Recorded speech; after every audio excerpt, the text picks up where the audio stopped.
Chers actionnaires individuels, vous le savez, malgré la forte reprise des marchés mondiaux au premier semestre 2021, Michelin doit faire face à une crise sanitaire qui perdure et à d'importantes perturbations de la chaîne d'approvisionnement mondiale, au premier rang desquelles la crise du transport maritime, la pénurie de chauffeurs routiers et la forte inflation sur les matières premières et l'énergie. Néanmoins, dans ce contexte, et grâce à l'engagement des équipes Michelin, les ventes progressent de 19,6% par rapport à l'an dernier, à 11,2 milliards d'euros, avec des volumes pneumatiques en progression, traduisant des gains de part de marché sur l'ensemble des segments, notamment en pneus premium à la marque Michelin. Les ventes hors pneus sont en croissance également, comme par exemple sur notre activité de gestion de flotte. Le résultat opérationnel des secteurs s'élève quant à lui à 1,4 milliard d'euros, soit 12,7% des ventes, quand l'an dernier, à la même époque, nous étions à 310 millions d'euros, soit 3,3% des ventes. Ce que nous pouvons retenir sur le premier semestre 2021. Premièrement, un effet volume positif, avec une croissance des tonnages de pneus vendus. Ensuite, une politique de prix rigoureuse, démontrant la capacité de Michelin à passer des hausses de prix rapides, nécessaires pour compenser l'inflation des matières et leurs coûts d'approvisionnement. Enfin, une augmentation attendue des frais généraux sur les pneus en comparaison avec les niveaux exceptionnellement bas de l'an passé, du fait de la crise de la Covid-19. Nous avons subi un impact de change défavorable, pénalisé notamment par la faiblesse du dollar américain par rapport à l'euro. Enfin, la situation financière du groupe est saine.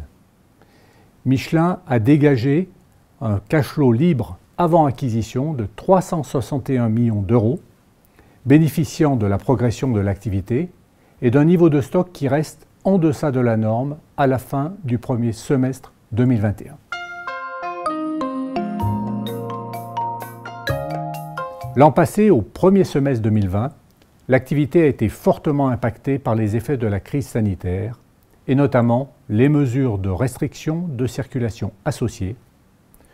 Puis, au deuxième semestre, les activités avaient initié le rebond.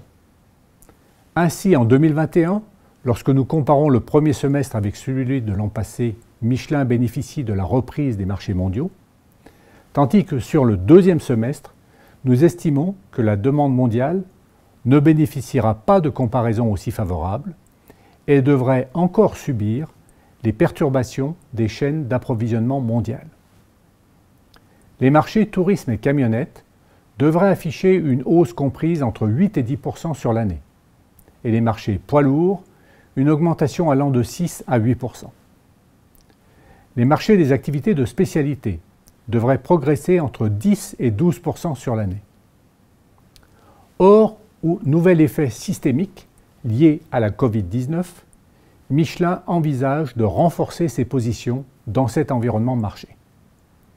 Par conséquent, le groupe revoit ses objectifs à la hausse.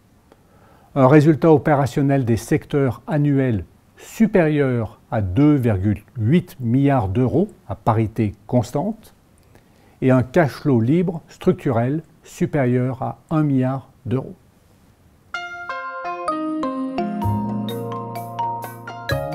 Le groupe a dévoilé en avril dernier son plan stratégique Michelin in Motion, Michelin en mouvement, et ses ambitions tout durables à l'horizon 2030.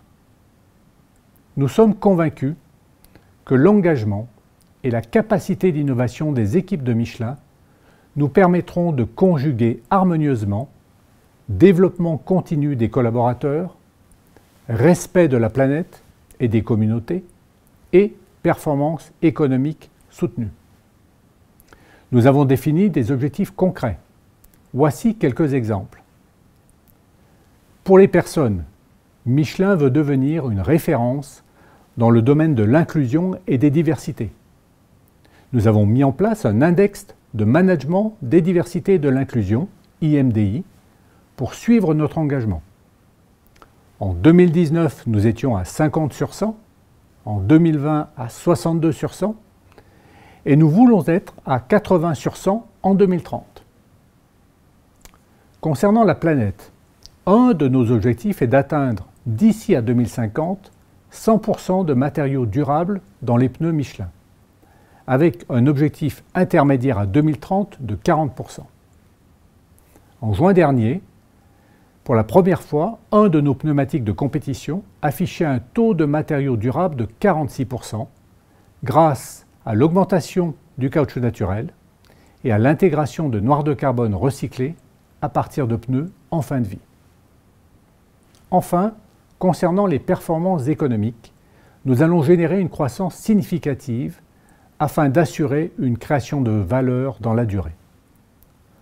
Pour marquer notre confiance dans la capacité à délivrer cette stratégie, nous augmenterons sensiblement le taux de distribution des résultats dès l'année prochaine à hauteur de 50% du résultat net hors éléments non récurrents.